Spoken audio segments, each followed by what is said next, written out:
우리가 예수를 믿고 신앙생활하면서 때때로 갈등을 하고 때때로 많이 힘들어하는 그 시점이 언제냐 생각해 보면요, 뭔가 잘 안 될 때입니다. 우리의 계획대로 뜻이 잘 안 풀려지고 우리 하는 사업들은 자꾸만 꼬이기만 하고, 직장의 문제는 어렵기만 하고, 취직의 문제나 자녀들의 진로의 문제가 어렵기만 하고, 또 여러 가지 생활고에 여전히 허덕이고 문제는 해결되지 않고, 내게 찾아온 질병은 쉽게 떠나가지 않고, 늘 내 상황 가운데 너무나 힘겨움이 가중되어질 때 우리는 믿음이 흔들리기 시작합니다. 과연 하나님은 살아계신 것인가? 과연 하나님 우리 가운데 응답하시고 역사하시는 하나님이신가? 우리 가운데 의심이 들게 됩니다. 여러분, 너무나 당연한 이야기겠지만은 현실의 문제 때문에, 삶의 문제 때문에 우리의 믿음에 그렇게 흔들림이 가져올 때 우리는 여전히 세상으로, 물질로, 현실 가운데 붙들려질 것이 아니라 다시 발걸음을 모아서 하나님께로 나아갈 수 있어야 됩니다. 우리의 세상을 향했던 눈들을 다시 한번 하나님께로 모아서 주님께 고정하는 시간들을 가질 수 있어야 됩니다. 당연한 것이겠지만, 그러나 우리가 하나님 앞에 또다시 나아가는 순간 그 하나님께서 기회가 되어졌을 때에, 때가 찼을 때 마침내 하나님께서는 우리 가운데 임재해 주시고 우리의 문제들을 헤아려 살펴주시고 마침내 그 어려움의 위경에서 건져주시며 그 문제의 고질적인 그 문제에서 해결의 길들을 가르쳐 주시는 은혜가 나타나기 때문에 그렇습니다. 왜 여러분 우리는 많은 문제들 앞에서 결국은 하나님께 돌아가야 될까요? 왜 우리는 많은 어려움의 문제들 앞에서 결국은 하나님 앞에 나아갈 수밖에 없는 존재일까요? 우리는 하나님께로부터 지음을 받은 존재고, 우리를 지으신 하나님께서 우리를 너무나 잘 아시기 때문에 우리의 모든 상황과 형편을, 모든 것을 다 헤아려 아시는 분은 바로 하나님이시기 때문에 그렇습니다. 저와 여러분이 오늘 읽은 이 말씀 안에는 하나님이 우리를 아신다라고 하는 표현만 4번이나 반복해서 말하고 있어요. 하나님이 우리를 살피셔서 우리를 너무나 잘 아신다, 1절에 그렇게 말씀하시고, 하나님 우리의 앉고 일어나는 거, 하나님 우리의 일거수일투족, 우리의 생각까지도 다 아신다가 2절과 3절에서 나오는 말씀이고, 하나님 우리가 무엇을 말할지, 말하지 않아도 우리의 모든 것들을 이미 다 알고 계신다라고 하는 의미의 말씀이 또다시 4절에 나오고 있는 거예요. 여러분, 하나님은 우리를 너무나 잘 아시는 분이세요. 때로는 부모 형제도, 나를 낳아주신 피를 나눈 형제도, 나와 함께 살을 맞대고 사는 배우자도 우리를 잘 몰라주지만, 때로는 내 목자라고 하는 목회자도, 또 여러 가지 나를 신앙적으로 돕는 자도 나의 상황과 형편을 잘 몰라주지만, 하나님께서는 우리가 어떤 상황에 있는지, 무엇 때문에 힘겨워하는지, 때로는 눈물을 흘리고 억울함을 가지고 있고, 때로는 정말 고통 중에 몸부림치고 있는지, 아니면 어떤 경우는 나의 실수와 상처와 아픔 가운데 헤매고 있는지, 그 모든 것조차를 다 아시고 계시는 하나님이시라는 거예요. 3절에서는 나의 모든 길을 아신다 이렇게 말씀하시죠. 지금은 고난인 것 같지만 이 고난 너머에 장차 영광 가운데 인도하실 그 하나님은 우리의 장래를 다 알고 계시는 분, 우리의 미래를 다 알고 계시는 분, 우리의 내일을 다 알고 계시는 분이라는 거예요. 여러분, 이 사실이 믿어지게 되어지면 지금의 고난을 넉넉히 우리가 이겨낼 수 있게 되는 것입니다. 구약의 동방에 너무나 잘 살고 갑부였던 한 사람 욥이 있었죠. 하나님을 잘 경외하고 예배하는 사람이었습니다. 그런데 한순간에 그에게 5가지 정도의 말할 수 없는 비참한 그런 어려움이 몰아치게 되어져요. 어느 날 갑자기 모든 재산을 다 잃어버렸습니다. 하루아침에 풍비박산 나버렸어요. 뿐만 아니라 생명처럼 소중한 자녀들을 한순간에 잃어버렸습니다. 있을 수 없는 일이 일어났어요. 자기 자신은 그야말로 악창이 일어나서 온몸에 말이죠, 악성 종기가 일어나서 생명을 위협하는 상황이 됩니다. 아내는 이 모든 상황을 가지고 비꼬면서 당신을 향한 하나님을 차라리 저주하고 죽으라 말이죠. 그리고 집을 나가버려봐요. 이 모든 상황을 들은 친구들이 한 걸음에 달려와가지고 위로한답시고 말하는 말이, 야, 너 이렇게 어려움 당한 거 하나님께 뭔가 범죄했기 때문 아니냐, 하나님 앞에 회개할 거 있으면 회개하라, 아주 마음을 휘협하듯이 이야기하는 거예요. 욥이 한순간에 당한 것은 환경적인 것, 마음의 어떤 그런 이 정서적인 것, 모든 게 다 무너져 버렸어요. 한순간에 모든 걸 잃어버렸습니다. 첩첩산중처럼 말이죠. 엎친 데 덮친 격말, 설산가상처럼 모든 게 다 그야말로 산더미처럼 무너져 버리고 말았어요. 여러분, 이 상황이 되어지면 어떻게 됩니까? 차라리 하나님을 향해서, 사람들을 향해서, 그래 참 내 꼴이 말이 아니구나 말이죠. 그렇게 확 욕해버리고 말이죠. 불살라버리듯이 말이죠. 그래버리고 끝내버리면 되는 것인가요? 여러분, 이 상황 가운데서요, 여호와여, 하나님 아버지요, 나의 가는 길을 하나님이 아십니다. 이런 고백을 드려요. 하나님, 내가 지금은 잘 모르겠습니다. 하나님, 마치 나를 방관하신 것 같습니다. 하나님, 내게 침묵하신 것 같습니다. 그러나 하나님이요, 나의 가는 길을 하나님이 아십니다 라고 고백하는 거예요. 나는 잘 모르겠습니다. 나는 왜 이런 상황이 벌어지는지 모르겠습니다. 그런데 내 삶을 하나님은 아십니다. 내 미래를 하나님은 아십니다라고 신앙의 고백을 들을 수 있습니다.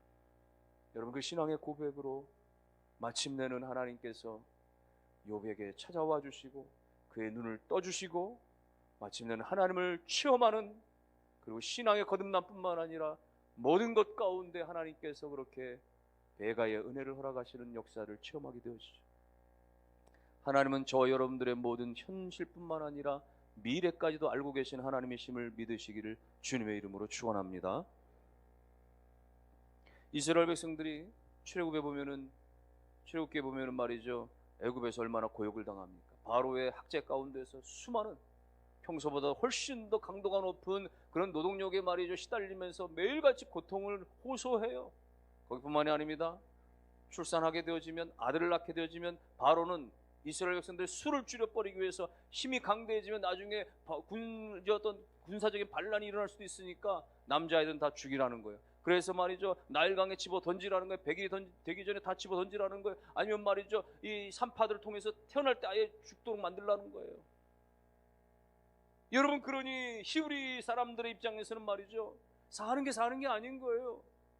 생활고에 시달리고 말이죠, 너무 고역 가운데 힘이 든데 말이죠, 거기다가 출산의 기쁨이 아니라 오히려 출산하면 두렵고 더 무섭고 말이죠, 매일이 지옥 같은 삶인 것입니다.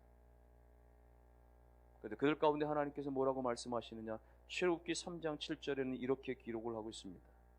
내가 애굽에 있는 내 백성의 고통을, 여호와께서 이르시되 내가 애굽에 있는 내 백성의 고통을 분명히 보고 그들의 그 감독자로 말미암아 부르심을 듣고 그 근심을 안다라고 말씀하세요. 하나님은 보셨다라는 것입니다. 하나님께서는 들으셨다는 것입니다. 하나님께서 모든 것을 알고 계신다라고 말씀하세요. 하루 이틀 지난 것이 아닙니다. 1, 2년 지난 것이 아닙니다. 그들이 겪는 그런 고통은 너무나 오래됐고 너무나 힘겹고 너무나 지칠 대로 지친 상황이었습니다. 그런데 하나님이 수수방관, 그야말로 뒤로 물러난 채 그야말로 방치시켜 놓으신 것이 아니라 하나님은 다 알고 계시다라는 거예요. 하나님은 다 보고 계시다라는 거예요. 하나님은 다 듣고 계시다라는 거예요. 마침내 때가 되었을 때 하나님께서는 모세를 통해서 그 백성 가운데 보내시고 놀라운 하나님의 그 출애굽의 역사 아래 은혜를 베풀어 주셨다라는 것입니다. 사랑하는 성도 여러분, 하나님이 나를 몰라주시는 것 같은 느낌을 받을 때가 너무나 많습니다. 나는 눈물을 흘리고 있는데, 나는 통증에 시달리고 있는데, 나는 문제가 해결되지 않아서 답답함 가운데 그야말로 가슴을 치고 있는데, 밤잠을 자지 못하면서 한숨을 들이내쉬고 있는데, 과연 하나님은 내 속사정을 알고 계시는가라고 우리가 그렇게 분노할 수 있지만, 하나님은 그때에도 우리를 보고 계시고 우리를 듣고 계시고 우리의 모든 형편을 알고 계신다라고 말씀을 하세요. 그러므로 알고 계신 하나님, 내 모든 것을 알고 계신 하나님을 멀리하지 마시기 바랍니다. 하나님을 더 이상 멀리하지 마시기 바라고, 하나님께 더 가까이 나가는 교회를 멀리하지 마시고, 교회를 향하여 더 발걸음 옮기고, 예배를 멀리하지 마시고 예배를 향하여 발걸음을 더 옮기시고, 교회 목자나 신앙에 도움을 주는 자들 가운데에 멀리하는 것이 아니라 더 가까이 하면서 기도의 도움을 요청하는 그 자리 가운데 믿음의 발걸음을 옮겨 나가시는, 그래서 하나님께 한 발자국 더 가까이 나가는 우리 모두가 될 수 있기를 주님의 이름으로 축원합니다. 위로라고 하는 제목의 책자에서는 그렇게 표현하고 있습니다. 여러분 힘드십니까? 하나님이 여러분에게 위로를 하고 있습니다. 옆을 보십시오. 하나님이 여러분이 힘내라고 하나님께서 계속해서 응원하고 있습니다. 저 멀리 골라인을 보십시오. 결승선 너머에서는 하나님께서 어서 오라고 힘내라고 계속해서 우리에게 격려하면서 박수를 보내고 계시는 것입니다. 이 길을 달려가다가, 이 경주의 길을 달려가다가 때로 우리는 넘어질 수 있지만 그때 하나님이 여러분을 붙잡아 일으켜 주십니다. 그리고 때로는 여러분을 업고 가시기도 하십니다. 여러분이 영적인 싸움 가운데 끊임없이 무너지고 그야말로 죄짐을 짓고 고통스러워 낙심하며 절망하는 그 순간에도 하나님은 여러분을 붙잡아 주시고 여러분을 일으켜 주시는 하나님은 끊임없이 여러분과 함께 하시는 위로의 하나님이십니다 라고 표현하고 있습니다. 그 하나님을 믿으실 수 있기를 주님의 이름으로 축원합니다.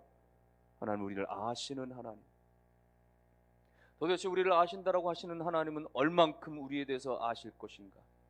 얼만큼의 우리를 헤아려 살피시는 하나님이실까? 마태복음에서는 이렇게 표현했습니다. 마태복음 10장 30절에서는 너희에게는 머리털까지 다 세신 바가 되었다.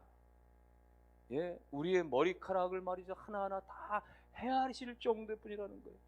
이건 어떤 수사학적인 강조를 하기 위해서 말씀하시는 게 아닙니다. 하나님은 정말 전지하시다, 전능하시다, 그걸 표현하는 것이 아닙니다. 하나님 우리를 향해서 얼마나 세심하신가를 말씀하시는 거예요. 여러분, 실제로 성인들의 경우에는 하루에 한 50가닥 이상의 머리카락이 빠지기도 하고 새롭게 나기도 하고 그런다 그래요. 저 같은 경우는 더 많이 빠지는 것 같아요. 그래서 아침마다 머리를 감고 나면 너무 속이 상해요. 머리 감고 나서 머리카락이 떨어진 걸 보면 한 일주일 정도 이렇게 머리 이게 하다 보면 말이죠, 그런 말이죠, 마치 부분 가발 하나가 떨어져 있는 것 같아가지고 말이죠, 야, 저 많은 머리카락이 내 머리에 그대로만 있었더라면 얼마나 풍성했을까 라는 생각을, 속상한 마음을 할 때가 한두 번이 아닌데, 여러분, 하나님께서 우리 머리카락이 매일같이 50가닥이 빠진다, 또 몇십 가닥이 다시 생성한다, 이런 것들을 아시는 하나님 정도라고 생각한다면 너무나 단순히 우리가 생각하는 것이죠. 그런 표현이 아닌 것이에요. 하나님의 모든 것들을 세심하게 헤아려 살피신다라고 하는 그런 말씀이에요. 그래서 우리가 읽은 이 본문 말씀의 2절 이하에는 그렇게 표현하고 있는 것입니다. 2절 이하에서 쭉 나오는 말씀들은 뭡니까? 주께서 나의 앉고 일어섬을 하시고 멀리서도 나의 생각을 밝게 하시고 나의 모든 길과 내가 눕는 것을 살펴보시고 나의 모든 행위를 익히 하시고 여호와여 내 혀의 말을 알지 못하는 것이 하나도 없으시나이다. 이게 뭐예요? 우리의 생각까지도 다 아시는 하나님이시라는 거예요.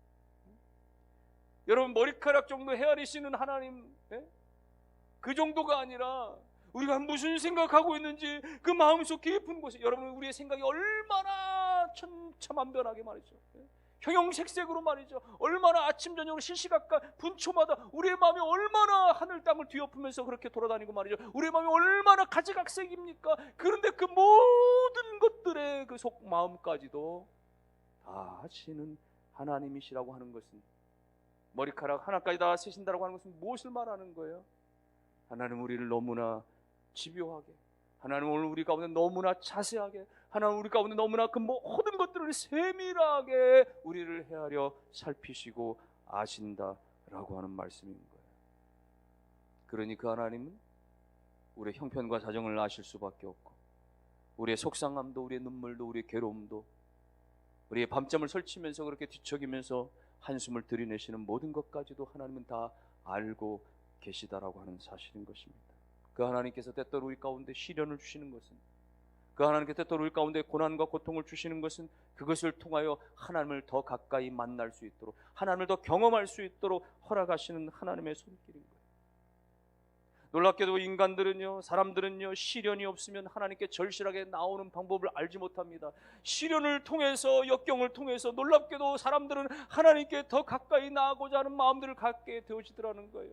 열이면 열 경우가 다 그렇습니다. 내 힘으로 정말 안 되니까, 사람의 힘으로 도무지 안 되니까 내 손에 텅 비어버리고 그야말로 텅 빈 손으로 아무것도 주지 못했기 때문에 빈손 들고 결국은 하나님을 찾고 하나님을 의지하는 경우가 너무나 많기 때문에, 때때로 하나님은 우리 가운데 시련이라고 하는 그 축복을 향한 초청장을 허락해 주실 때가 많은 것입니다.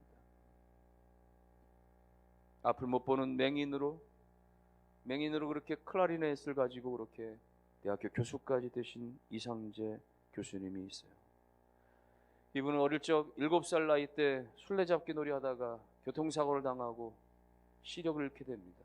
3년에 걸친 9번에 걸쳐서 그렇게 수술했지만 결국은 앞을 볼 수 없게 됐어요. 얼마나 큰 시련이 밀려왔는지. 어린 나이에 한 번은 중학교 때 말이죠, 자기가 앞을 볼 수 없는 상황에 너무나 괴롭고 친구들과 대판 싸우면서 피범벅이 돼서 그렇게 집에 돌아오기도 했고, 그걸 상황을 보는 부모의 마음은 어땠겠으며, 어느 날 그 이웃집의 할머니가 그를 붙잡고 이 아이를 달래면서, 얘야 교회 가라, 교회 한 6개월만 나가면 하나님이 너 눈뜨게 해주실 거다. 그 말을 믿고 말이죠, 그때부터 교회를 나갔답니다. 한 달, 2달, 6개월을 나갔대요. 7개월도 나갔대요. 매일같이 기도했대요. 그 눈이 안 떠지더래요. 속이 상해가지고 할머니가 나를 속였다라고 말이죠, 화를 내고 분노를 하는데, 한 6개월 이상 교회를 나가서 기도하다 보니까 어렴풋하게 하나님이 살아계신 것 같은 느낌이 들더랍니다. 자기의 눈은 떠지지 않았지만 하나님은 살아계신다라고 하는 생각이 들기 시작하더래요. 그때로부터 신앙을 제대로 갖기 시작하고, 어느 날 하나님께서 기회를 주셔서 국립관현악단의 음악을 듣게 되었는데, 그때 클라리넷 소리에 그가 매료가 돼가지고 빠져들어서 그때부터 클라리넷을 공부하기 시작해서 중앙대 음대에 들어가게 되어졌고, 열심히 공부해서 수석으로 졸업을 했답니다. 하지만 그 어느 단체도 이 시각장애인인 이 학생을 받아주는 그런 클럽은 없었던 거예요. 그래서 결국은 내가 아무리 공부를 마쳤다고 할지라도, 대학을 졸업해서 내가 갈 곳은 아무것도 없구나 라고 낙심절망하는데, 하나님께서 그를 유학의 문을 열어주셨어요. 미국의 피바디 대학으로 유학의 길을 가게 하셔서 석사하게 하고 박사하게 하고, 하나님이 자신을 이끌으신 은혜가 너무나 감사해서 어느 날 그가 이제 하나님의 영광 돌리기 위해서 워싱턴의 한 교회당에 이제 자신이 이제 클라리넷으로 연주를 하기 위해서 그렇게 가게 됐답니다. 그래서 이제 앞부분에 예배를 드리고 나중에 자기의 시간에 돌아오게 되는데, 예배를 드리는 그 설교 시간에 하나님께서 자기의 성령의 그 충만함으로 임재해 주시는 걸 경험했다는 거예요. 말씀을 듣다가 어느 순간에 성령이 자를 덮으시는데, 요라는 어떤 그런 이 자동차 움직임 소리 같은 것이 들리고 말이죠. 마치 그렇게 미끄러지듯이 말이죠. 그 차량이 미끄러지는 엄청난 그 과거에 자기가 그렇게 당했던 그 사고 현장이 그 불현듯이 말이 떠오르면서 말이죠. 완전히 그야말로 모든 것이 휩싸이면서 설교도 안 들리고 찬양도 안 들리고 기도도 안 들리고 완전히 그 환상 속에 빠져가지고 말이죠. 그런데 그 고통 가운데, 자기가 굉장히 고통스러워하는 그 상황 가운데 하나님께서 자신의 마음 가운데 오셔서 뭔가를 말씀해 주시는데, 귀에 말씀하시는 것이 아니라 자신의 가슴 속으로부터 우러나오게 하는 어떤 음성을 주시는데, 사랑하는 누구누구야, 나는 내가 태어났을 때부터, 이 땅에 태어났을 때부터 지금까지 내가 너를 떠난 적이 없고 내가 지금까지 너와 함께 했었노라고 하는 그런 하나님의 음성이 들려주는 순간, 내가 그 어릴 시절에 그렇게 고통스러웠고 그렇게 괴로웠고 그렇게 말할 수 없는 수많은 눈물을 흘렸었던 그때에도 하나님은 나와 함께 해주셨다는 그 비통의 그 고난의 자리에서도 지금까지 여전히 나와 함께 하셨던 그 하나님이셨다라는 사실을 깨닫게 되면서 얼마나 감격이 일어났든지 한없이 하나님 앞에 엎드려 울고 또 울고, 그리고 마침내 자기 시간이 되어져서 올라가서 단상에서 클라리넷으로 그야말로 찬양으로 연주를 하는데 말이죠, 모든 성도들이 다 같이 그의 찬양의 곡을 들으면서 함께 울고 하나님 앞에 영광을 돌려드렸다라고 하는 그런 이야기입니다. 여러분, 그런 피바디 음대 그 150년 역사상 말이죠, 시각장애인으로서는 유일하게 박사학위를 받을 수 있었고요, 그는 나중에 실내 관현악단, 세계 최초로 말이죠, 시각장애인들로 구성된 그 하트의 시각장애인 챔버 오케스트라를 만들어가지고 말이죠, 열연을 하는데 말이죠, 한 번은 2011년도에 뉴욕의 카네기 홀에서 연주를 하는데 말이죠, 카네기 홀이 개관되고 나서 최초로 그 공연자들이 말이죠, 불을 다 끄고, 시각장애인들이니까 불을 켤 필요가 없잖아요. 여러분, 공연장에서 객석이야 다 불을 끄지만은 공연하는 그 자리는 연주자들이 다 불을 켜놓고 말이죠, 악보를 보면서 연주를 해야 되는데, 장애인들이니까 온통 객석이나 말이죠, 공연장이나 다 깜깜한 상황 가운데 아름다운 연주를 해내는데, 그야말로 온 객석과 그 연주 회장이 말이죠, 은혜의 감동의 도가니가 되어졌다라고 하는 이야기입니다. 하나님은 너무나 잘 아시는 분이세요. 우리를 너무나 잘 아시기 때문에 우리에게 주어지는 고난은 실수가 아닙니다. 우리에게 가져다 주시는 하나님의 역경은 결코 우연히 주시는 게 아닌 거예요. 하나님 우리의 처음과 미래까지도 다 아시는 하나님이시기 때문에 결코 계획 없이 우리 가운데 주어지는 것이 아닙니다. 우리 가운데 그렇게 내놓으시고 고난의 자리에, 그 광야와 같은 자리에 내놓으시고 우리를 방치하시고 우리를 유기하시는 분이 아니십니다. 끝까지 우리와 함께 해주시고 끝까지 우리와 동행해 주시고 끝까지 우리 인생을 책임져 주시고 보호하시는 하나님이심을 믿으시기를 주의 이름으로 축원합니다. 그 하나님은 지금 우리의 형편을 다 아세요. 지금 우리가 무엇 때문에 고민해야 하는지, 지금 우리가 무엇 때문에 괴로워하는지, 지금 우리가 무엇 때문에 그야말로 사람들이 모르는 눈물을 가슴 속에서 흘러내리고 있는지를 하나님은 너무나 잘 아시는 것이에요. 그러므로 변하는 세상을 바라보지 마십시오. 흔들리는 상황 때문에 여러분 흔들리지 마시고 변하지 않는 하나님, 영원하신 하나님 말씀 가운데 여러분 주목하시고 그 하나님 앞에 나아가심으로 말미암아 하나님 주시는 위로를 덧입고 하나님 주시는 셈을 덧입고 하나님 주시는 건지심을 덧입는 역사가 일어나게 되기를 주님의 이름으로 축원합니다. 우리를 잘 아시는 하나님, 우리를 너무나 잘 아시는 하나님, 그 하나님 우리의 연약함마저도 잘 아시는 하나님이신 거예요. 1절에서 주님이 나를 살펴보신다라고 하는 표현을 했습니다.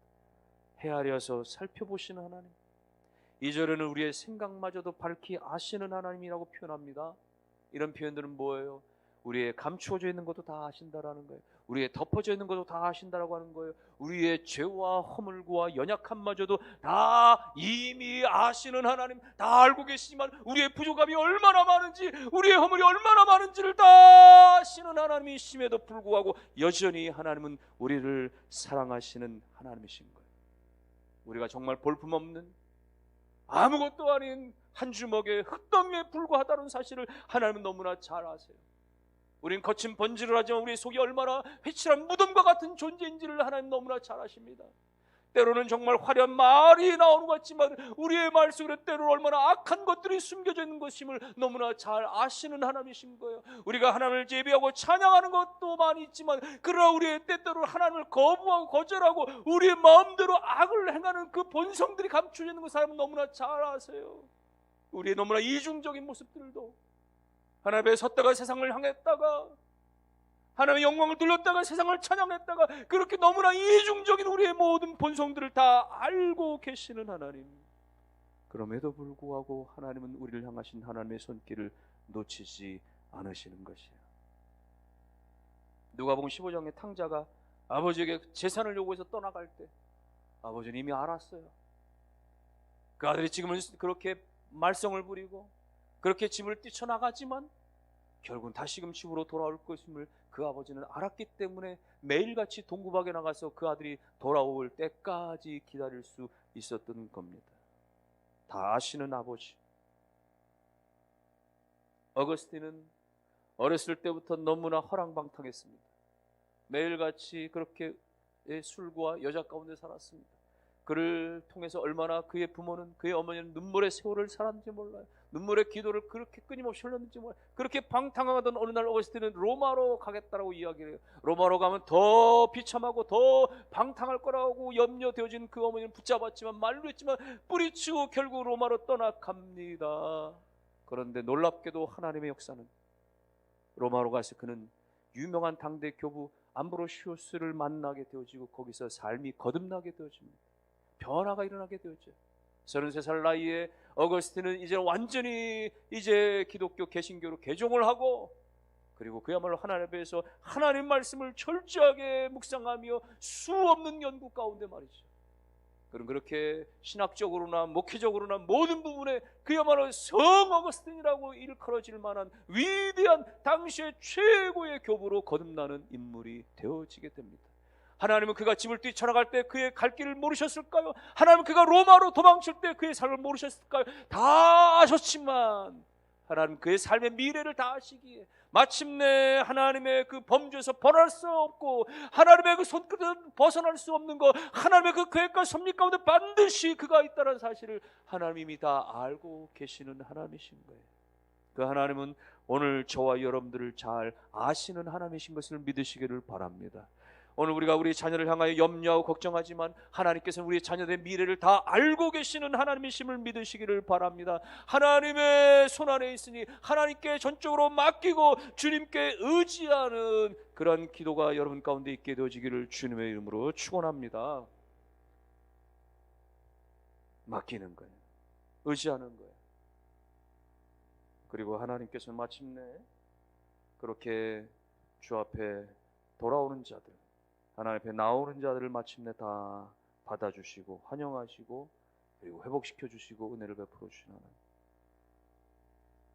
아버지를 떠나간 탕자가 말이죠, 그렇게 모든 가산을 다 탕진하며 날리고 결국은 친구들 다 잃어버리고 그야말로 혈혈단신 혼자 되어져서 나중에는 그야말로 먹을 것이 다 떨어져 버리고 돼지의 그 쥐염 열매를 뒤적거리면서 말이죠, 주린배를 그 채울 수밖에 없는 마지막 그 바닥까지 친 삶 가운데서 아버지를 떠올리고 자기 집을 떠올리고 그리고 아버지께로 어렵게 발걸음을 돌려 돌아가게 되어지죠. 아버지의 품에 돌아가는 순간, 아버지의 집으로 돌아가는 순간 아버지는 그 모든 것들을 다 예비해 놓으시고 그 아들의 모든 고난을 다 복권시켜주고 그 아들의 모든 환경, 그의 모든 형편을 다 새롭게 완전하게 회복시켜 주시는 하나님이신 거예요. 나오미가 자기의 욕심에 따라서 베들레헴을 떠나버렸습니다. 그렇게 모압 땅에 가서 자기 마음대로 살았습니다. 남편을 잃고 자식들을 다 잃어버릴 수밖에 없었습니다. 그러나 그가 마침내는 하나님을 깨닫고 하나님을 의지하여 다시 하나님의 땅 베들레헴으로 돌아가기로 결심했을 때 하나님은 이미 보아스를 준비해 놓으시고 그의 모든 환경에 모든 형편에 모든 것들을 다 회복시켜 주실 것들을 예비해 놓으신 하나님.